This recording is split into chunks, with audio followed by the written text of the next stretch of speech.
À l'aéroport avec sa maîtresse, le milliardaire portait son sac, puis sa femme est arrivée avec ses quadruplés. Victor Monroe ne portait jamais de sac, pour personne.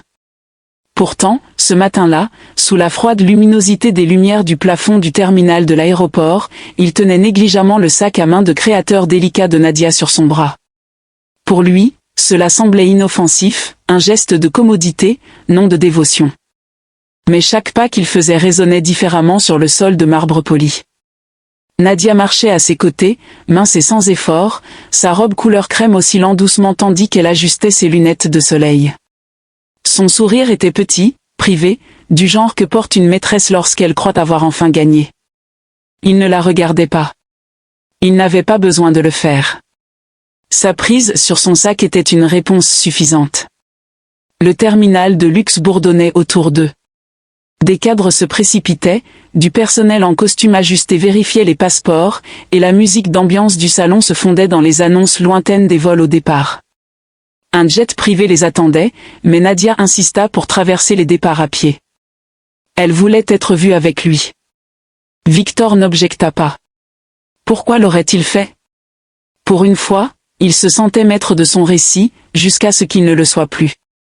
Cela se produisit en quelques secondes. D'abord, le silence, puis le poids du silence alors que des inconnus cessaient de bouger. Les conversations furent coupées en plein milieu. Les téléphones furent levés non pour des appels, mais pour des photos.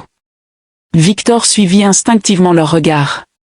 Son rythme cardiaque ralentit alors qu'au bout du terminal, debout de manière étrangement immobile au milieu du chaos matinal, se trouvait Evelyne, sa femme. Elle ne portait pas de maquillage. Son visage était pâle de fatigue, ses yeux plus sombres qu'il ne s'en souvenait. Mais ce que Victor vit en dernier n'était pas son visage. C'étaient les 4 petits-enfants regroupés autour d'elle.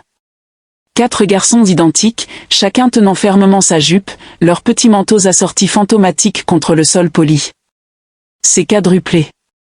La main de Victor s'ouvrit de manière réflexive. Le sac à main de Nadia glissa de ses doigts, heurtant le sol avec un son bien plus fort que son poids ne le justifiait. Sa bouche bougea mais aucun mot n'en sortit. La sueur lui piquait sous son costume coûteux. Le temps se fractura. Evelyne ne bougea pas. Elle ne parla pas. Elle se contenta de le fixer à travers lui, pas sur lui. Son expression n'était pas de la colère. C'était pire, c'était de la pitié. La première caméra le captura, puis une autre, et encore une autre. Les passagers qui avaient autrefois envié Victor Monroe filmaient maintenant sa chute image par image en haute définition.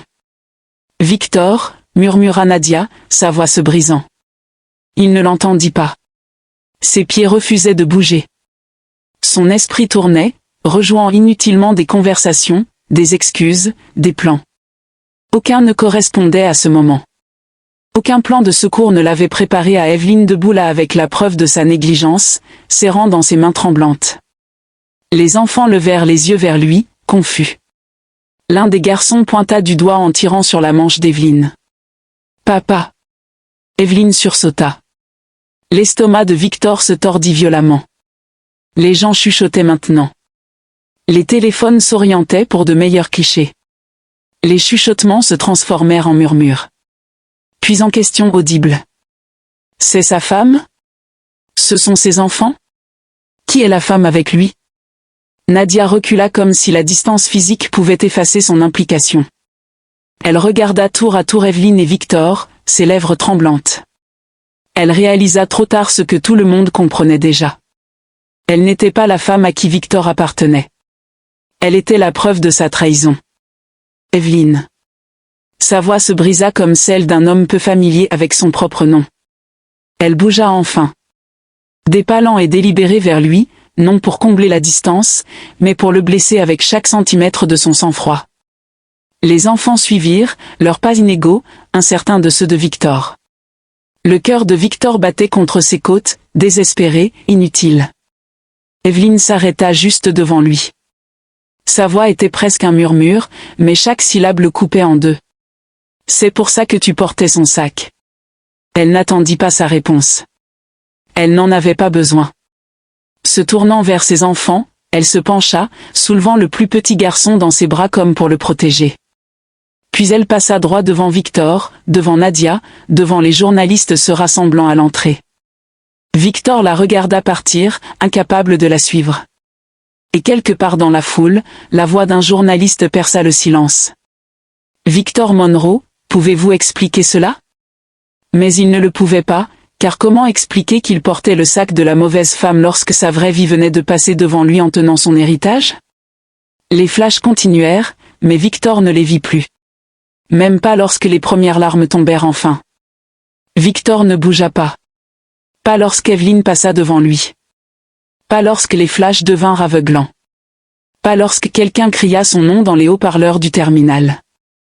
Ce ne fut que lorsque le premier journaliste s'approcha en poussant un micro devant son visage qu'il cligna des yeux. « Victor Monroe, sont-ce vos enfants? Qui est la femme avec vous? Votre mariage est-il terminé ?» Il ouvrit la bouche, mais sa gorge était à vif, étranglée par la panique. Ses yeux cherchèrent désespérément Evelyn, mais elle était déjà loin devant, portant l'un des garçons et guidant les autres vers l'avant, leurs petits visages confus et fatigués. « Evelyn, attends. » Sa voix se brisa. Elle ne le fit pas. Au lieu de cela, elle s'arrêta à mi-chemin, se retourna délibérément et fit face à la mère de caméra. Sa voix était calme. « Steady, un chacun. Je suis Evelyn Monroe, dit-elle doucement. Mais le silence était assez épais pour que ces mots portent. Et ce sont les enfants oubliés de Victor. La phrase explosa pour la presse, pour les étrangers, pour Victor lui-même. Des soupirs, des obturateurs cliquant sans fin. Même les annonces automatisées de l'aéroport semblaient faire une pause, comme si le bâtiment lui-même tendait l'oreille. Victor, ne le fais pas. Il essaya de faire un pas en avant, mais la sécurité, alertée par la foule grandissante, se plaça entre eux. La main de Victor se tendit vers elle, suppliante, désespérée. Mais tout ce qui l'attrapa fut l'air vide. Sa femme le regarda droit dans les yeux, puis détourna son regard vers les gardes du corps près à côté d'elle. « Veuillez m'escorter, moi et mes enfants, dehors. » Elle ne cria pas. Elle ne supplia pas. Elle ordonna. Les gardes hésitèrent seulement un instant avant d'obéir, reconnaissant non pas le milliardaire, mais la femme dont la douleur commandait le respect. « Evelyn, laisse-moi t'expliquer. » Sa voix était creuse. Elle s'approcha une fois de plus, s'arrêtant juste à portée de main. Les enfants s'accrochaient à sa robe. Victor respirait à peine. Puis elle se pencha, ses lèvres proches de son oreille, sa voix à peine audible sous le rugissement des obturateurs des caméras. « Ils se souviennent de l'homme qui ne les a jamais pris dans ses bras, murmura-t-elle. Pas de celui qui a porté son sac. » Puis elle recula. Victor vacilla. Evelyn, mais elle était déjà partie. La sécurité la flanquait, la protégeant du chaos alors qu'il se frayait un chemin à travers la foule. Les petites silhouettes des enfants disparurent dans la foule. Avalés par les lumières flashantes et les téléphones levés. L'esprit de Victor hurlait, mais son corps restait paralysé. Autour de lui, les questions continuaient à venir, plus fortes, plus avides. « Monsieur Monroe, niez-vous la paternité ? Votre entreprise est-elle en danger? Est-ce votre maîtresse? » Cette dernière question le fit sursauter. Il se retourna brusquement.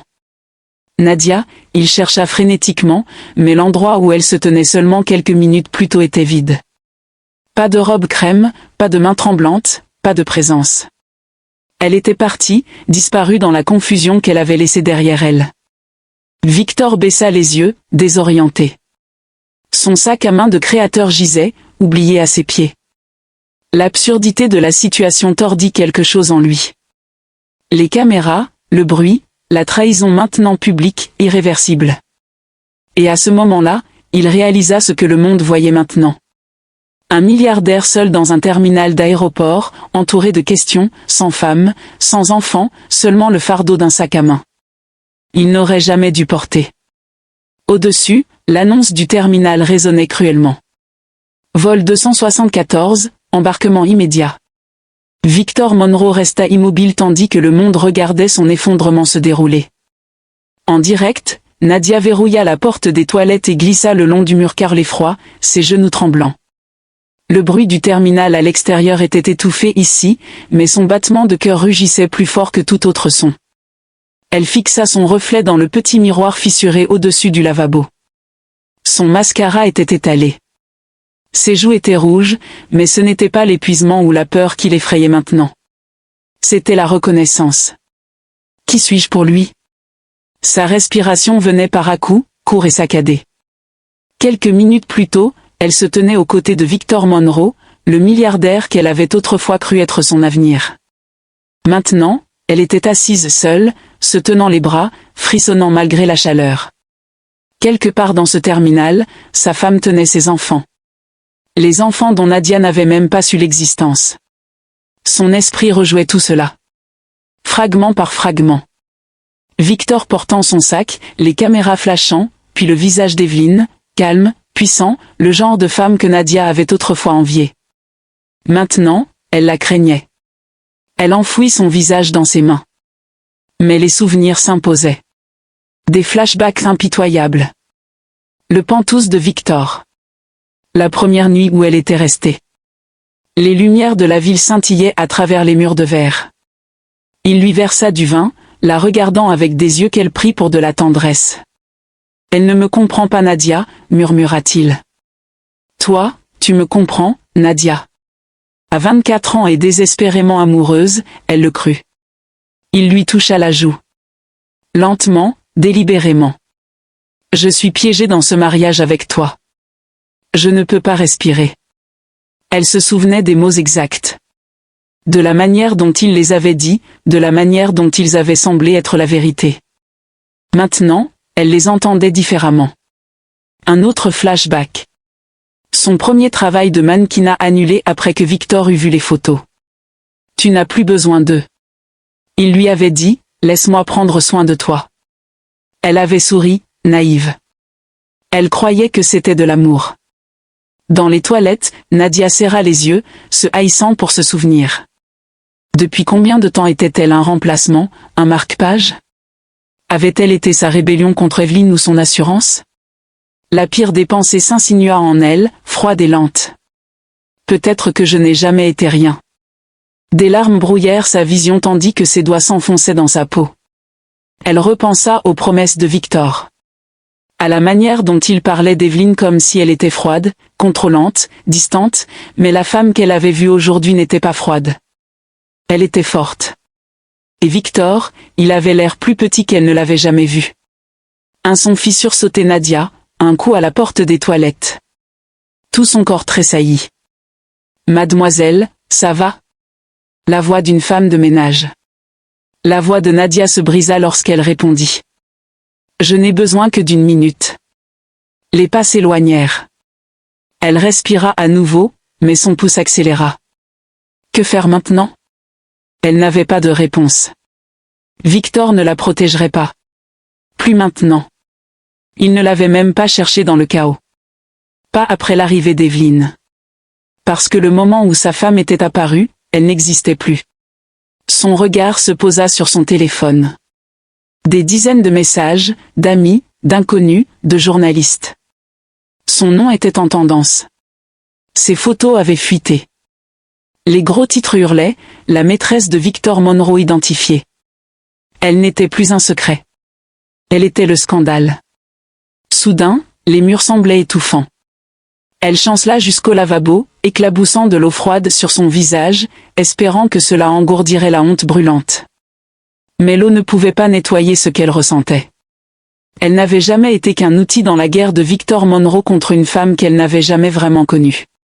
Une guerre à laquelle elle n'avait jamais accepté de participer. Son téléphone vibra à nouveau. Une autre notification, un autre gros titre. Elle le laissa tomber, le laissant s'écraser sur le sol. Lorsqu'elle releva enfin les yeux vers le miroir, elle le vit. La fin de l'illusion. Un glamour en ruine. Un futur en lambeaux. Et Nadia. Et son erreur. Une seule pensée résonnait dans son esprit. Je dois m'en aller. Pas seulement de ces toilettes, de cette ville, de cette histoire, de lui. Elle attrapa son téléphone avec des mains tremblantes et ouvrit son application de covoiturage. Une seule destination lui vint à l'esprit. Un endroit où il ne la chercherait jamais. Alors qu'elle sortait des toilettes, se frayant un chemin à travers la foule de passagers en attente, elle réalisa quelque chose de plus sombre. Elle ne fuyait pas Evelyne. Elle fuyait elle-même. La maison sur n'était pas grand-chose. Murs nus, rideaux occultants, 2 chambres. Des caméras de sécurité couvraient chaque angle à l'extérieur. Pour Evelyn Monroe, c'était plus un foyer que le manoir qu'elle avait autrefois partagé avec Victor. Elle était assise au bord d'un canapé en cuir simple, le dos droit, les quadruplés endormis dans la pièce voisine. Son avocate, Rachel Lynn, était assise en face d'elle, silencieuse, en attente. Evelyn ne parla pas immédiatement. Elle regarda la vapeur s'élever de son thé intact. Finalement, elle demanda sans lever les yeux. « Penses-tu que je suis faible, Rachel ?» Rachel hésita. « Non. » Les lèvres d'Evelyn se serrèrent. « Victor, oui. » Une pause. Puis Evelyn commença. « Au début, ce n'était pas évident. Il me faisait sentir chanceuse. Même spéciale. Je l'ai cru quand il a dit que personne d'autre ne comprenait son monde. Il m'apportait des roses une nuit et me faisait taire la suivante. » Rachel écoutait, sa tablette inactive sur ses genoux. « Quand je suis tombée enceinte, tout a changé. Il a dit que c'était trop tôt. Il a dit que le timing nuirait à son image. Je n'étais pas autorisée aux événements. Pas de baby shower, pas de photos publiques. J'ai porté nos enfants dans le silence pendant qu'il continuait avec son empire. Sa voix ne se brisa pas. Elle était trop engourdie pour cela. J'ai découvert la première maîtresse quand j'étais enceinte de 6 mois. Pas Nadia, quelqu'un avant elle. Quand je l'ai confronté, il a dit que j'avais mal compris. Il m'a fait croire que j'étais paranoïaque, hormonale. Il a verrouillé mes comptes après cette dispute. » La mâchoire de Rachel se serra. Elle avait entendu des histoires comme celle-ci auparavant, mais la retenue d'Evelyn la perturbait plus que des larmes l'auraient fait. Les jumeaux sont nés prématurément. Césarienne d'urgence. J'étais inconsciente. Quand je me suis réveillée, Victor n'était pas là. Les mains d'Evelyn se serrèrent en poing sur ses genoux. J'ai demandé à l'infirmière pourquoi il ne les tenait pas. Elle m'a dit qu'il n'était jamais venu. Un long silence. La gorge de Rachel se serra. Pas même une fois. Evelyn secoua lentement la tête. Pas même une fois. Elle tourna ses yeux vers Rachel pour la première fois. Le monde pense qu'il est un père distant. Froid, peut-être, mais ils ne connaissent pas la vérité. La voix de Rachel s'adoucit. Dis-moi. Evelyn inspira prudemment. Je l'ai entendu dire au médecin une fois. Il a dit que s'il ne s'en sortait pas, ce serait moins compliqué. Elle laissa cette horreur s'installer. Je l'ai laissé tout me prendre, Rachel, mon nom, ma maison, mon argent, et pire que tout, mon silence. Rachel se pencha en avant, sa voix ferme maintenant. Mais plus maintenant. Non. Evelyn acquiesça. Plus maintenant. Le thé était devenu froid. Rachel se pencha en avant, les yeux perçants. Tu dois décider maintenant. Veux-tu régler cela discrètement ou veux-tu le brûler publiquement? Evelyn répondit sans hésitation. Je veux que le monde sache ce qu'il a fait, ce qu'il n'a jamais fait. Rachel hocha la tête une fois. Alors demain, nous déposons la plainte. Le regard d'Evelyn se porta vers la porte de la chambre fermée où ses fils dormaient paisiblement pour une fois. Les gens pensent que c'est une question d'argent. Ce n'est pas le cas. La voix de Rachel s'adoucit. De quoi s'agit-il? D'histoire. Rachel fronça légèrement les sourcils. Le ton d'Evelyn était amer. Définitif. Je ne laisserai pas mes fils grandir en pensant que le silence est une force. Rachel comprit alors que l'empire de Victor Monroe n'était pas la cible d'Evelyn. C'était son héritage. Rachel se leva. Je vais préparer les déclarations.